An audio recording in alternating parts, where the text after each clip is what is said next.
La destruction de l'État d'Israël, le djihad contre les Juifs. Voilà ce que prône le Hamas depuis plus de 35 ans.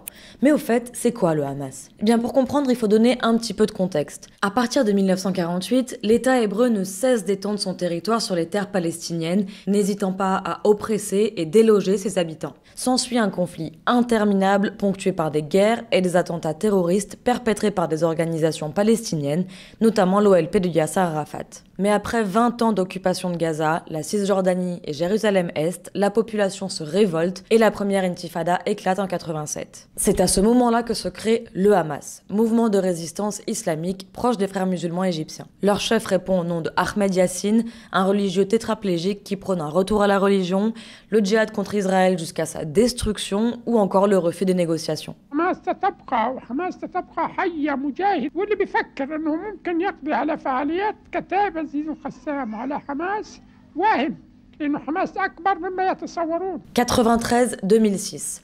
En 1993 sont signés les accords d'Oslo. C'est un premier pas vers la paix après un demi-siècle de violence. Mais le Hamas, lui, ne veut pas diviser le territoire palestinien et s'y oppose catégoriquement. Il fera tout pour saboter le plan signé par l'OLP, la grande organisation palestinienne de Yasser Arafat.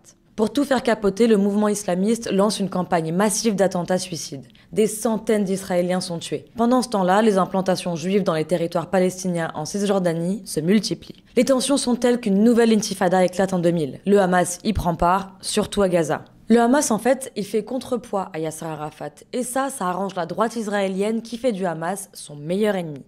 En 2005, après 38 ans d'occupation, Israël se retire de la petite enclave qui redevient un territoire palestinien, pauvre et isolé. Le Hamas, qui a d'ailleurs remporté les élections législatives, a donc le champ libre et prend rapidement l'ascension sur l'autorité palestinienne. La représentante officielle du peuple palestinien et signataire des accords d'Oslo était, elle, prête au compromis avec Israël. Du coup, ça débouche sur une guerre fratricide entre les deux mouvements. Le vainqueur, le Hamas. Résultat, en 2007, Israël et l'Égypte imposent un blocus sur la bande de Gaza, ce qui rend les conditions de vie catastrophiques pour la population. De 2007 à 2013, le Hamas prend le contrôle total. Les Gazaouis sont à la merci de leurs voisins et de l'aide humanitaire pour survivre.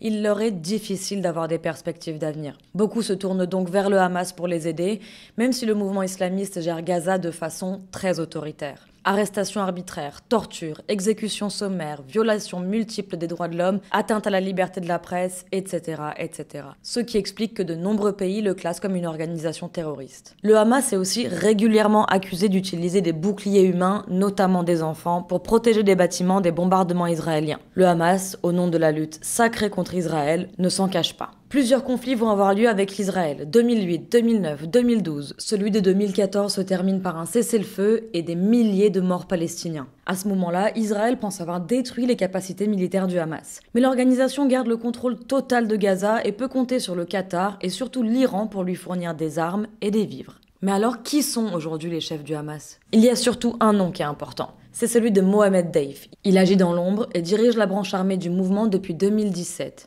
Il est surnommé le chat à 9 vies ou l'invité car depuis des décennies, il dort chaque soir dans un endroit différent pour échapper aux renseignements israéliens. En 2017, une partie du Hamas reconnaît à demi-mot l'État d'Israël. En fait, ce qu'il cherche surtout, c'est à redorer son image à l'international et faire lever l'embargo. Israël n'est pas dupe, le blocus sur Gaza est maintenu. Tout ça nous amène à octobre 2023.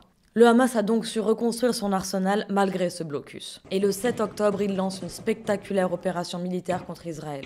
Le cerveau de l'opération, le fameux invité, Mohamed Deif. Rien n'aurait sans doute été possible sans ses soutiens infaillibles qataris, chiites iraniens et syriens, ainsi que les nombreux tunnels de contrebande dans la zone sud de Gaza. Comme lors des guerres précédentes, il s'attend à une violente riposte. Un cycle de violence sans fin donc, avec au milieu toujours des civils.